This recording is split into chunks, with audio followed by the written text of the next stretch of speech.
Hello Aquarius, welcome to the Plaid Sheep Oracle. You have a very interesting reading, Aquarius. Normally, when I start a reading, a deck is chosen, right? I'm drawn to a deck to be like that starting point. It may be a theme, it may indeed be a jumping off point of a reading. And today I chose this Oracle of the Seven Energies and I started to shuffle, and then my eye was drawn to a different deck, and I thought, did I choose wrongly? But where I had stopped shuffling, and when I looked at the bottom of the deck, and then I looked at the top, or right at the top of the two decks, the face up of the two decks, there was a meeting, a similarity. And it was clear that I wanted both decks. I wanted these two cards together. And I think you'll see there's a visual component and some other things, but it may be that it will unfold further as we go through the reading. Sometimes a reading is very clear from beginning to end, and I can see, sort of everything in each row. But today I don't really see that. I kind of only see sort of the beginning. And we'll find out where we go together. So the card at the bottom, or the top, I should call it the top, since it was facing up, of the Oracle of Seven Energies was this beautiful uncaging. The uncaging of the heart.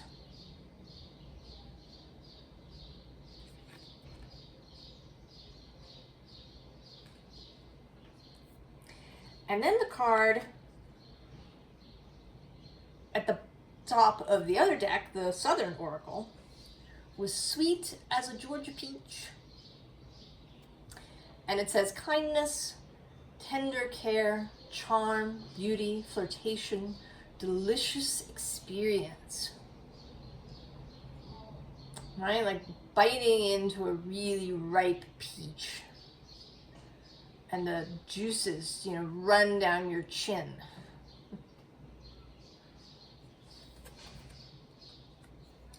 So here there's these two cards. And perhaps you can see, as I saw it, the similarity there.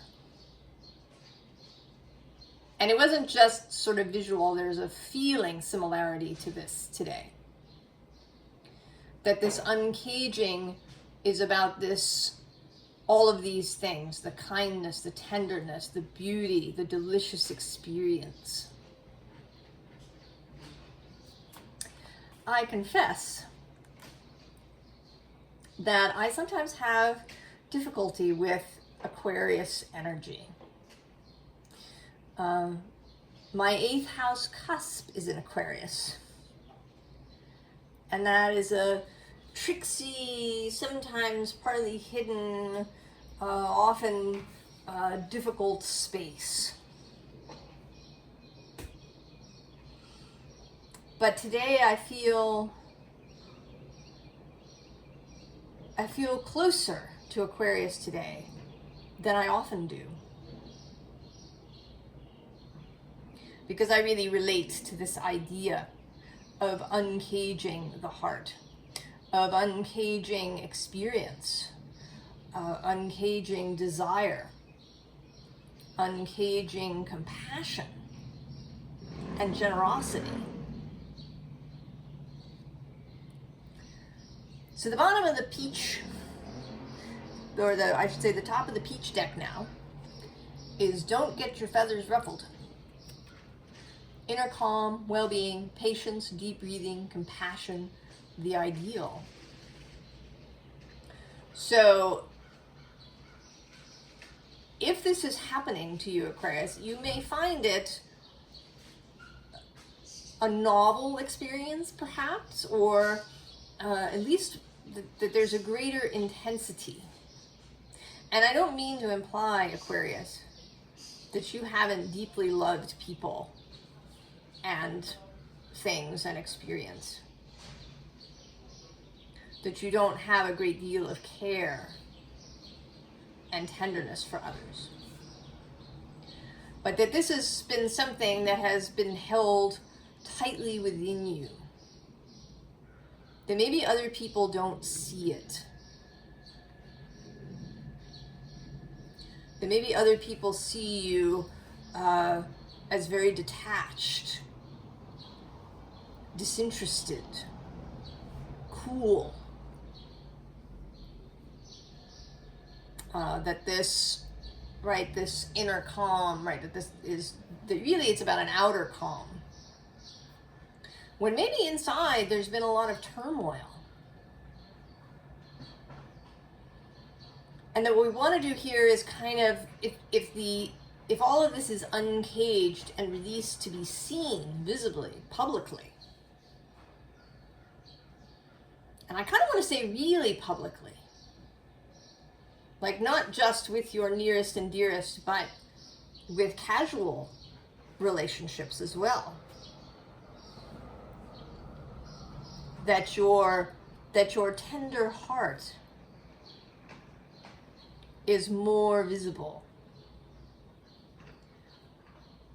That it might be that you might feel initially this ruffling, butterflies in the stomach, all kinds of ruffling, but that with time it will actually ease what's happening on the inside.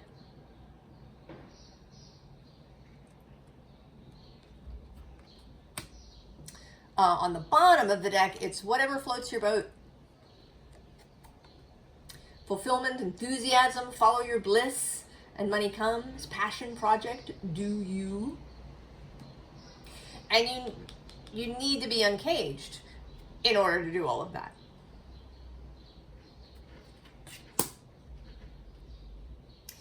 And then here at the top of the deck, we have a tall tale. And what was coming through for me is climbing out of the magician's hat. I had this notion, mind that this is the magician's hat, and that maybe part of you has been trapped inside, like the rabbit, stuck inside the magician's hat, only allowed out when the magician takes you out.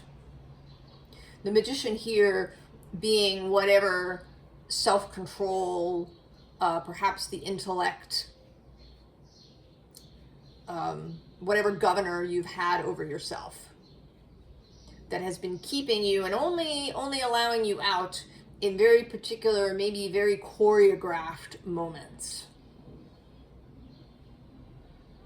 You know, I don't know if you've done this. I certainly have. I've planned conversations ahead of time. Difficult ones that were going to be challenging in some way. I've thought about what I should say. And it never goes well. Or it mostly doesn't go well. You know, it's not like planning a speech that you're going to give. You're going to be in an interaction. And all those best laid plans tend to fall apart. And you sound, right? You try to say all the things that you plan to say, but it doesn't work. Because that was really only a conversation with yourself. So this kind of choreographed, meticulously planned the way stage magicians do. They meticulously plan everything so that the illusion is complete. And maybe that's when you've been letting this heart out. But now you are out, sitting on top of the hat. And then the bottom of the deck is this waking the lion that has just been showing up everywhere. So I don't know if there's something about this coming Leo season, if there's just something about Leo energy Mercury has entered Leo. He entered Leo yesterday, July 2nd.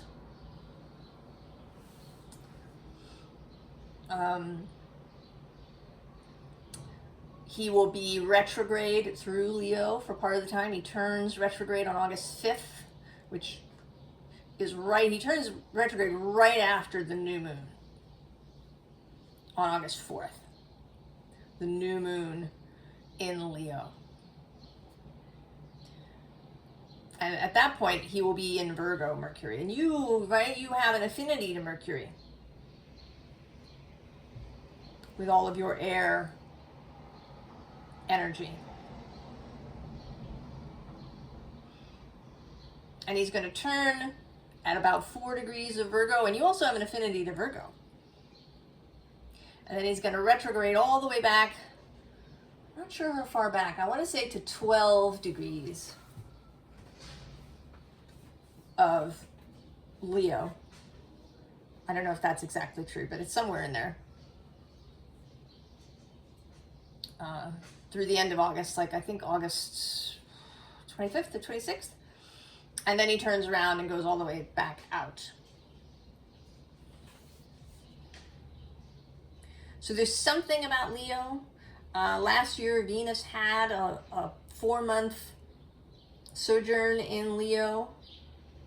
And she's been wandering through all the signs, sharing her experience there. By the time all of this transpires, by the time we have the new moon in Leo, she will be in Leo. So there's all of this, I don't know, there's this Leo energy that is coming to my mind now. As we begin Leo season, all the planets will oppose Pluto in your sign.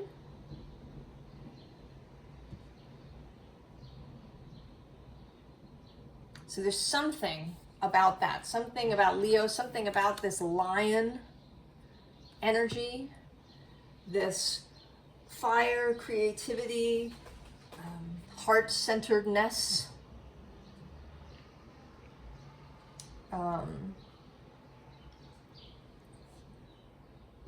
You know, it's interesting because this beautiful uncaging card is actually not in the heart chakra in this deck. This is the last card in the sacral chakra. So there's a definite sense of creativity and passion and sensuality right here with this peach.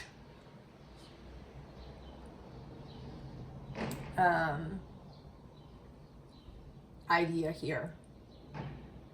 So there's something too about Eros. He is actually also in Leo at the moment.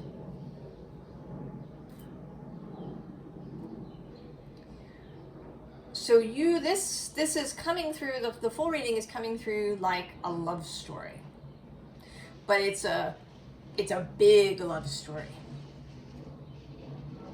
Not just with a single person or a single thing, but a kind of overarching love story of romance and love and passion in a big way for all things that touch you. So we start with this Four of Cups, and it's sort of my favorite Four of Cups because it's a little bit of the least Four of Cupsy. She has a sense of daydreaming here. And it's coming from this Eight of Swords. So I want to say that you have been perhaps in this Eight of Swords energy in some way. Maybe your heart has been in that space. And now you started to open up. You're no longer here in this fetal position, eyes closed. You've opened up and you're more in this daydreaming, heart open to the sky posture. And then the bottom of the deck is the Ace of Pentacles. And this person looks very intense. Like, there is no more messing around. We have had enough of whatever was come before, and we are marching forward into the new. And then we get this guy, this King of Cups. And here he is coming through as this ideal of love. You know, all the way across, like, you know, as the romantic hero, as perhaps Eros himself, Cupid himself, all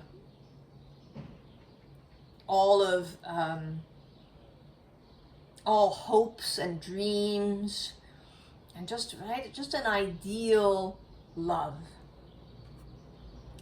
And then you here are coming through as this Knight of Pentacles,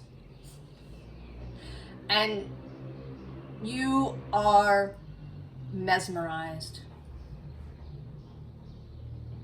Maybe you have never felt this kind of openness before. You know, maybe even in your romantic relationships, perhaps you've been a little buttoned down, a little sensible. I feel this way about the word partner. And I understand that we would like an alternative to husband and wife, because maybe you're not married, or you know, you have a philosophical, perhaps, issue with those terms. They don't fit in some way. But the word partner is so dry. It's so dry. But then the word lover is kind of incomplete. So I don't know, we need another word. We need somebody to coin a new word or find a new word that was used maybe in the past, or perhaps a word from a different language that we can borrow. If anybody has one, stick it in the comments. But maybe you've seen it that way. You know, the kind of partner relationship where, you know, everybody does 50% of the work, and, you know, maybe there's a list on the refrigerator of tasks, and right, this whole kind of really impersonal perspective. And I know that all of those things have their uses in order to keep us sane in modern life. But I think they can take over and make the thing really dry. And I think the same is true of friendships, or even, you know, creative pursuits, that we can become complacent or jaded, or you know, we can learn things by rote, and it loses its juice. And perhaps you have been buttoned down in your love across the board. But now you are seeing this for the first time, this possibility of this King of Cups. And then we get a little Virgo energy here with the Hermit. And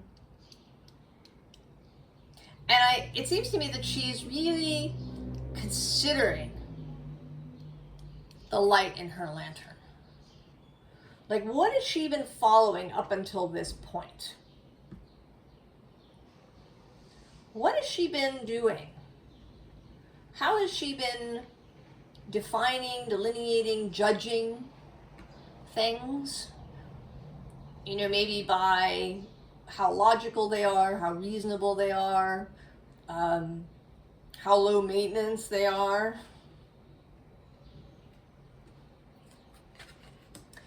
And so you're reconsidering all of these things. And we have this Mad Hatter Three of Cups. And I want to say that you're out in the woods. You've glimpsed this ideal love. You've been contemplating your, your criteria, your kind of modus operandi for moving through life, for loving, all of these things. You're contemplating these things, and then you meet this Mad Hatter right in the middle of the path. And it seems perhaps a little bit mad to join in. But it's so tempting, right? So tempting to sit down and have tea and magical pastry with the Mad Hatter and the Cheshire Cat and the White Rabbit.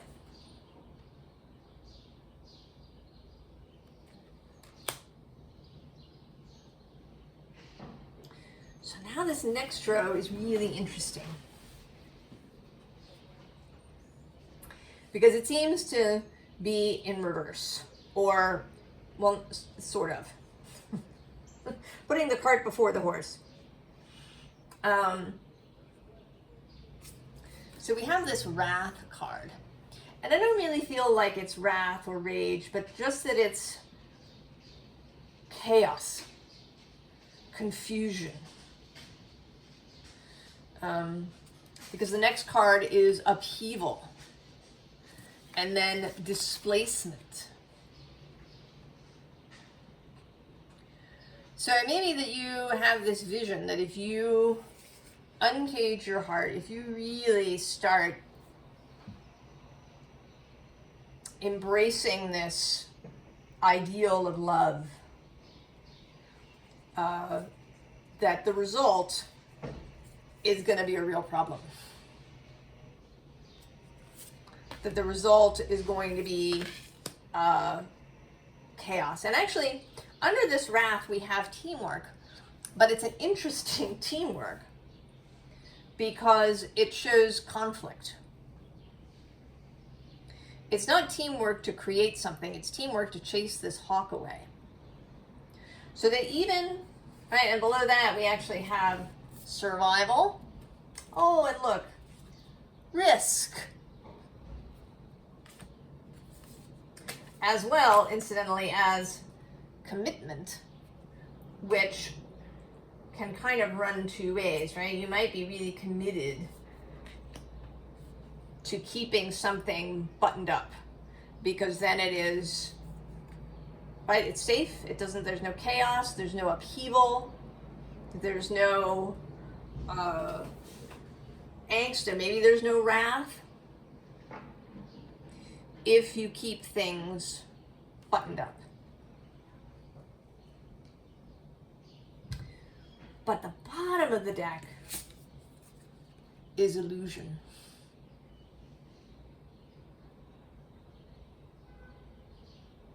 The other card, actually I should say, the third card here is preparation. And, I was thinking when I first got to this row that this was meant to be that you could prepare, but now I see that it's not. I see that preparation is just another aspect of this cage.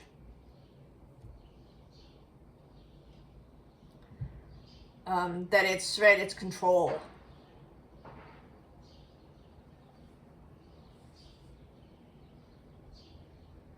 I mean, in this deck, it actually comes through in kind of a cool way. So the image here is of the crows leaving clamshells right where this ferry is going to dock. And the cars are going to come off the ferry and they're going to crack the clamshells. And so the crows don't have to do it.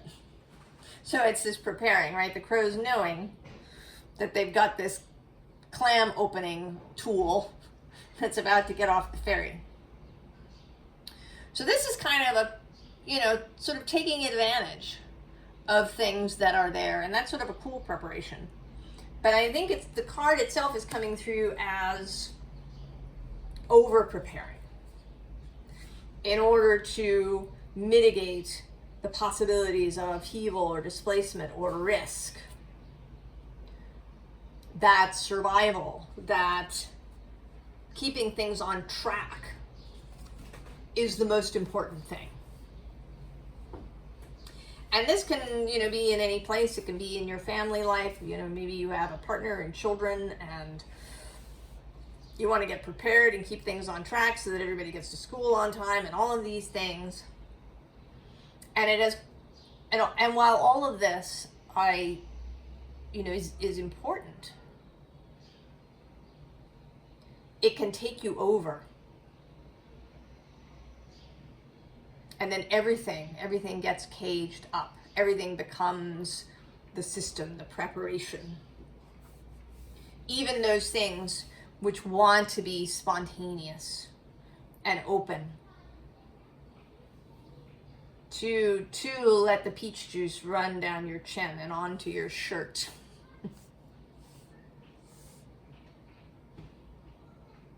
And to not care because of how glorious that experience is. So the illusion is that these things are necessary for safety and survival.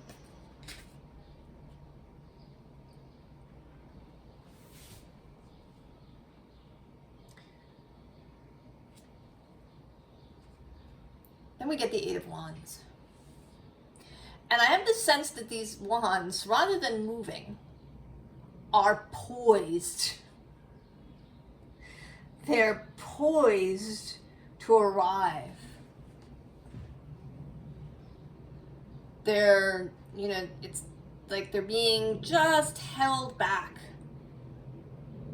And as soon as you open this just even a crack, these wands will come rushing in.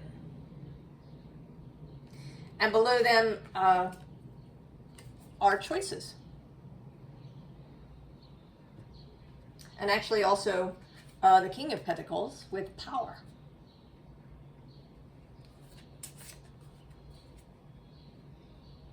The bottom of the deck has the Three of Cups and celebration, friendship,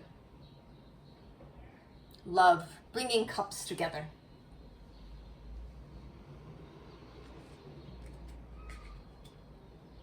So this energy is poised to arrive for you, Aquarius. But here you are, sitting on your sword in your mind, looking apprehensively at the energy.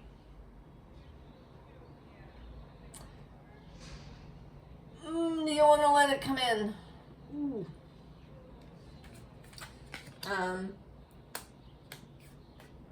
The Knight of Pentacles repeats.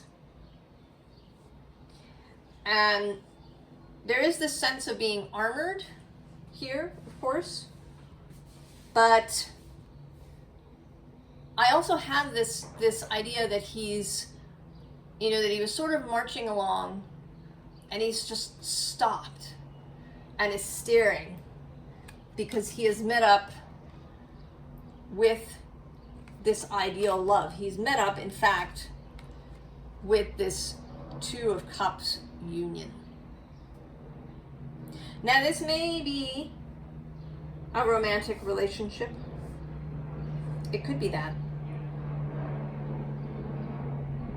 But I think it's just the truth and knowledge and understanding of what it would be like to take all the armor off and to be undefended, to be uncaged.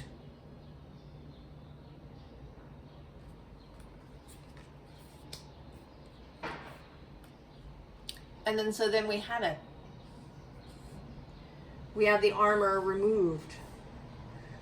And we have a turning away from anything that has kept you armored and caged up.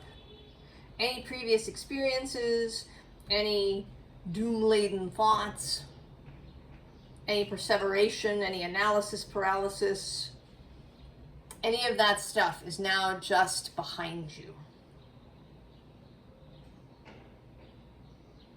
Just behind you.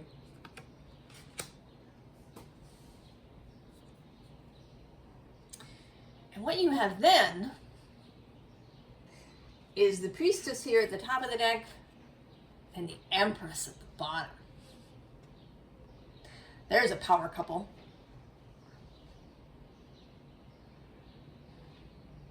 This cosmic knowing, this real understanding, clarity, intuitive knowing,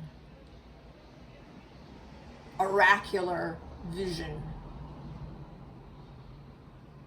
and then creative force, receptivity in the material world. And below the High Priestess is the Muse of Emotions. The Muses sit in the King slot in this deck, but they are different. And for me, this card is almost always you and your soul, back to back. Drinking deep of this cup of love. Right? Becoming this ideal that you have seen, this wonderful vision that you've had.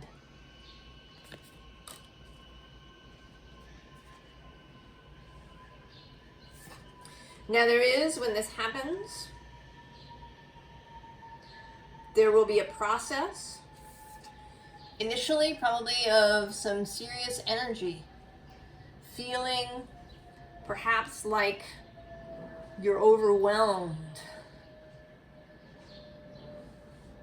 You may need to learn how to discharge, or at least how to circulate this energy that comes into your body. Find practices. And you can find them if you do it in a heart-based way. What would love do to shift this energy? What does my body want to do? What would feel really good right now? You know, maybe it's to take a bath, or to eat something really nourishing, or to go for a walk, or lie down in the grass, or go for a run, or do some yoga, or dance, or go find somebody and hug them. Make something with your hands. Right? There's this opening, not just of the heart, but of the creative center. These two things are connected. I've been thinking recently that the chakras being really connected, of them being a spiral of energy rather than independent vortices, that they flow into and through one another when there's openness, when we have a healthy openness, that all the chakras can intercommunicate with each other. That is Kundalini rising. It's the opening of this pathway.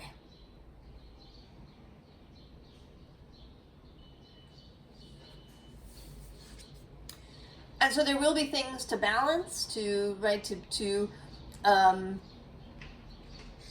find new relationship around things. It might change how much time you spend at work, or what clients you accept, or how much delegation you do, or you may take on a new project that you thought was too much or too intense.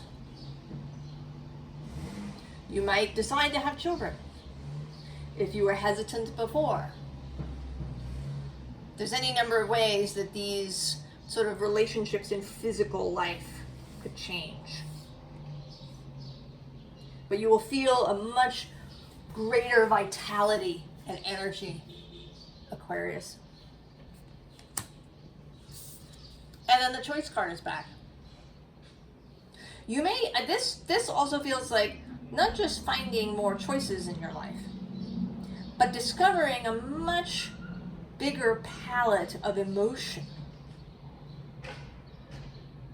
Finding, that you have all these nuanced emotions. Really getting to know them. Maybe you thought you felt the same about 3 different people that you know. But when you really start contemplating and feeling into it, you discover that there are nuanced differences about how you feel about each of these people.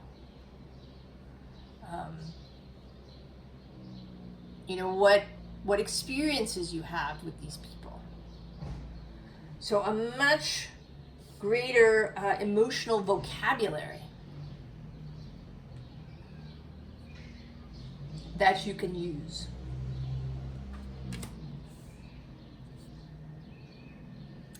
Advice, Aquarius. Not surprisingly at all, 2 of Cups. Coming out on the bottom, or the top of the deck, rather.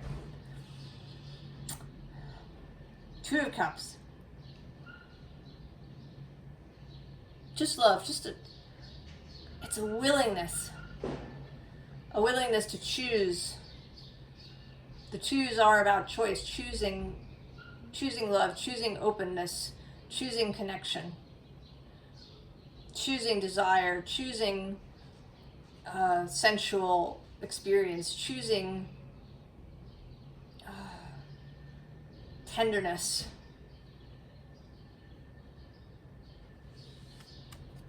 Below that is justice. Relationships. All different kinds of relationships and how we enter into that dance. The bottom of the deck is the 8 of Pentacles. And it's this particular 8 of Pentacles with this image of the spider,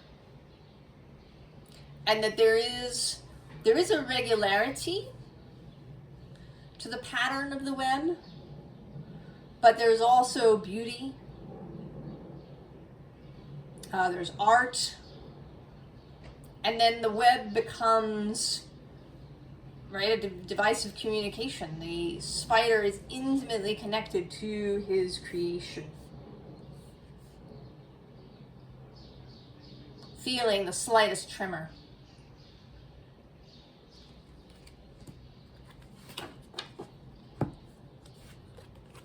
The Chariot. Moving forward in this emotional landscape. Just go. You can't really prepare. If you try to be really prepared, you're going to choke it off.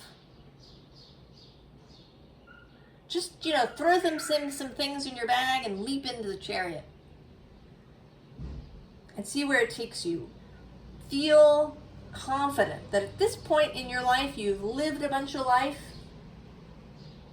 You have the experience, the knowledge, the skills to meet what you encounter. Right? That the preparation that you do is mostly in your own mind.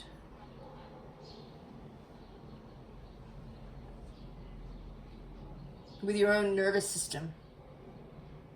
Any and all, increasing of capacity that you can do through experience. Every experience one at a time. And then there's 5 of Swords. Be easy when you do run into this perhaps slightly chaotic energy in your own mind. He's not at risk here. There's stuff going on around him, but he's okay, right? He's got his own wings. He's not going to get knocked out of the sky.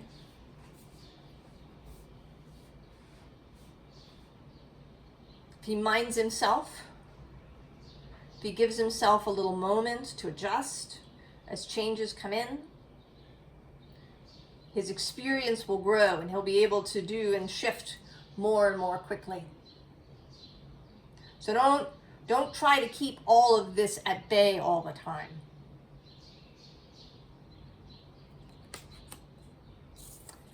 And then, of course, the lovers. They had to show up.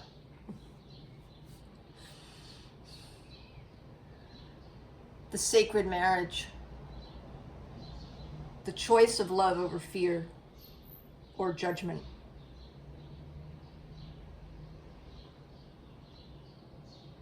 The marriage of opposites. Of the marriage that is an integration.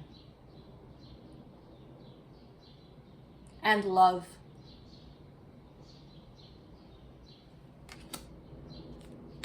The beautiful uncaging, Aquarius.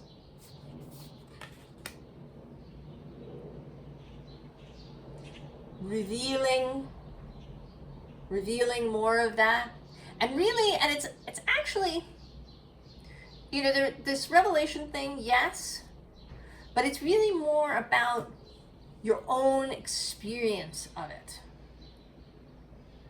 right? The willingness to really feel all of these things, even the most intense, the willingness to be open to love and tenderness in your own self. That is the most important thing. Aquarius, oh. I hope you'll find this exciting and stimulating and interesting.